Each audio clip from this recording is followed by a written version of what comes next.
तर नमस्कार मित्रांनो, मराठी क्राईम नेटवर्क या चॅनलवर तुम्हा सर्वांचं स्वागत आहे. तर सुरू करूया आजच्या स्टोरीला. लोक म्हणतात की कलियुग सुरू आहे.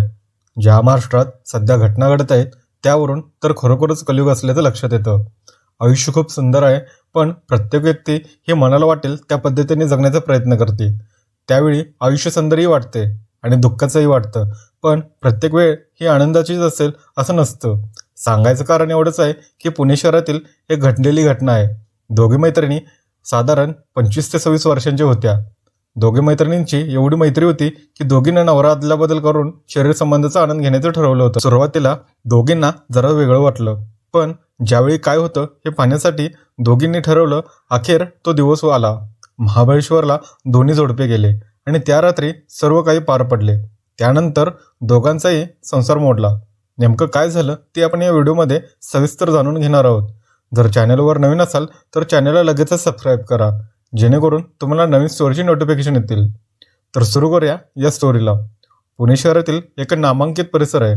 त्या ठिकाणी एक अपार्टमेंटमध्ये कंपनीत काम करणारा आकाश नावाचा तरुण राहतो. 2-3 वर्षापूर्वी त्याचे भाग्यश्री नावाच्या तरुणीशी लग्न झालेलं होतं. त्यांच्याच बाजूला प्रकाश नावाचा दुसरा तरुण राहत होता. त्याचे सुद्धा काही वर्षांपूर्वी लग्न झालेलं होतं. प्रकाश आणि आकाश हे कंपनीत काम करत होते. आकाश हा कंपनीमध्ये मॅनेजर पदावर काम करायचा, तर प्रकाश हा सब मॅनेजर म्हणून दुसऱ्या कंपनीत काम करायचा. दोघेही कंपनीत कामाला गेले की घरी भाग्यश्री आणि प्रकाशाची बायको आकांक्षा शेजारीच राहत होते. शेजारीत राहत असल्यामुळे दोघींची ओळख झालेली होती. ते दोघी पण एकाच वयाचे असल्यामुळे दोघींची गप्पा गोष्टी थट्टा मस्करी चालू झाली होती. कोणत्याही प्रकारची अडचण आली की भाग्यश्री आकांक्षाला सांगू लागली होती. इकडे आकाश आणि प्रकाश हे दोघे शेजारी राहत होते, पण दोघांचं जास्त बोलणं होत नव्हतं, कारण दोघांचं रात्री कधीतरी भेट व्हायच्या. त्यामुळे दोघांचा जास्त संपर्क येत नव्हता. आता आकाश हा मॅनेजर होता आणि प्रकाश हा सब मॅनेजर होता. त्यामुळे दोघांच्याही पोस्टचा थोडा विचार दोघे करायचे आणि लांबच थांबायचे. आकाश आणि प्रकाश यांचे लग्न होऊन 2-3 वर्षांचा कालावधी झालेला होता, पण दोघांनाही मुले झालेली नव्हती. मुलांचे प्लॅनिंग करून आकाश हा वागत होता, तर प्रकाश हा आकांक्षाबरोबर सर्व काही करायचा. पण त्याला त्याच्या प्रयत्नांमध्ये यश येत नव्हतं. त्याला घरात बाळ जन्माला आले तर आकांक्षाला सोबत होईल असं वाटत होतं. प्रकाश याचे विचार वेगळे होते, तर आकाश याचे विचार वेगळे होते. प्रकाश याची बायको दिसायला सुंदर होती. कधी कधी आकाश याची शिफ्ट चेंज व्हायची. त्यावेळी प्रकाश याची बायको भाग्यश्रीला भेटण्यासाठी तिच्या घरात जायची. त्यावेळी आकाश हा आकांक्षाचे तळपायापासून नयन सुख घ्यायचा. भाग्यश्री ही देखील दिसायला चांगलीच होती, तरी देखील आकाश याची नजर आकांक्षावर फिरत होती. आकांक्षा ही देखील आकाशला कधीतरी बोलायची, पण आकाश हा अजून जास्त बोलत नव्हता. भाग्यश्री ही देखील आकाशाला जास्त बोलणे आवडत नाही असे का म्हणायची. आकांक्षाच्या मनात अडचण होती की तिला बाळ होत नव्हते आणि इकडे भाग्यश्री मात्र आम्ही प्लॅनिंग केले आहे असे सांगायचे. त्यामुळे भाग्यश्रीकडे भरपूर वेळ होता, तर आकांक्षाला अपुरा पडत होता.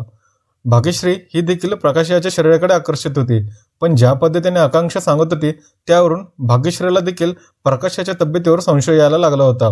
एक दिवस तर आकांक्षा आणि भाग्यश्री बोलता बोलता नवऱ्यांच्या शरीरावर गेल्या. तेव्हा आकांक्षाने तर हद्दच सोडली होती. तू माझी एवढी जवळची मैत्रीण आहेस, माझ्यासाठी एक काम करते का? तुझा नवरा मला काही दिवस देते का? माझ्या घरात बाळ जन्माला यावे असं मला वाटतं. हे जेव्हा आकांक्षा बोलत होती त्यावेळी भाग्यश्री रागावली.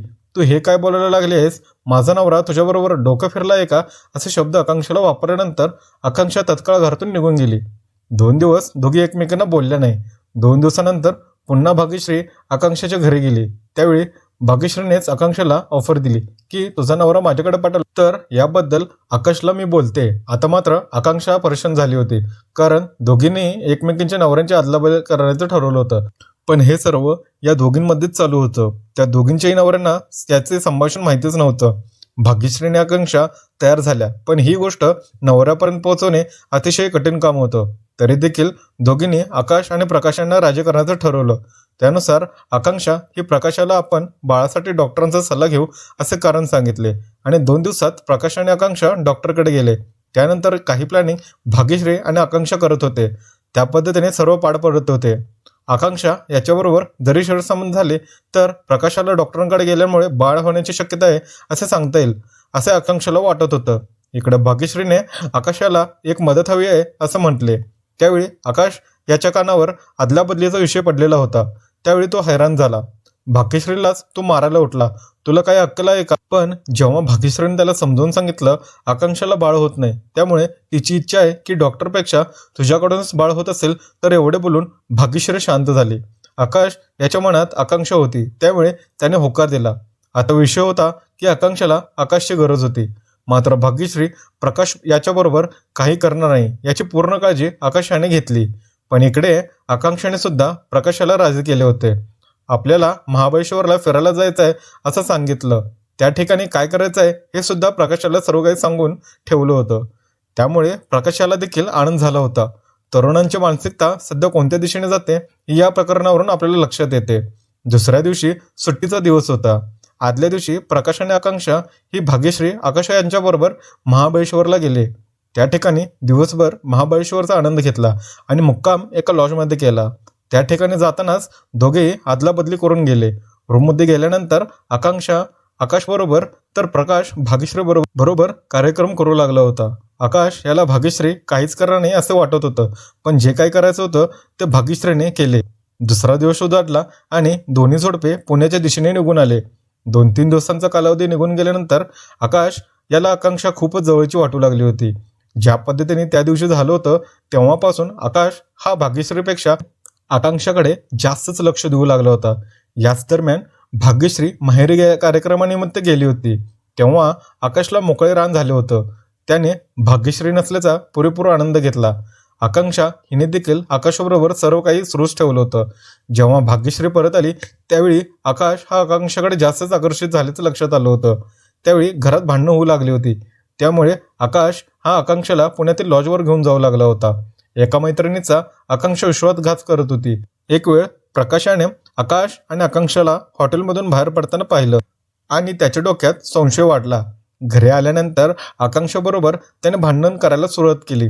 त्याचबरोबर भाग्यश्रीला सुद्धा सर्व काही सांगितले. त्यामुळे भाग्यश्री आणि आकांक्षाने एकमेकांना बोलणं सोडून दिलं. घरात होऊ लागलेल्या भांडणांमुळे आणि एका चुकीमुळे भाग्यश्री आकाशाला सोडून देण्याच्या मानसिकतेपर्यंत आली होती. तर इकडे आकांक्षा आता आकाशला याला सोडायलाच तयार नव्हते. आकांक्षाने तर थेट प्रकाशाच्याशी घटस्फोट घेण्याचा निर्णय घेतला होता, कारण आकाश याच्याकडे पैसा आणि नोकरी सर्व काही व्यवस्थित होतं. हे सर्व भाग्यश्रीच्या कानावर गेलं. त्यावेळी भाग्यश्रीने सुद्धा आकाशाला सर्व प्रकारावरून सोडचिठ्ठी देण्याचं ठरवलं.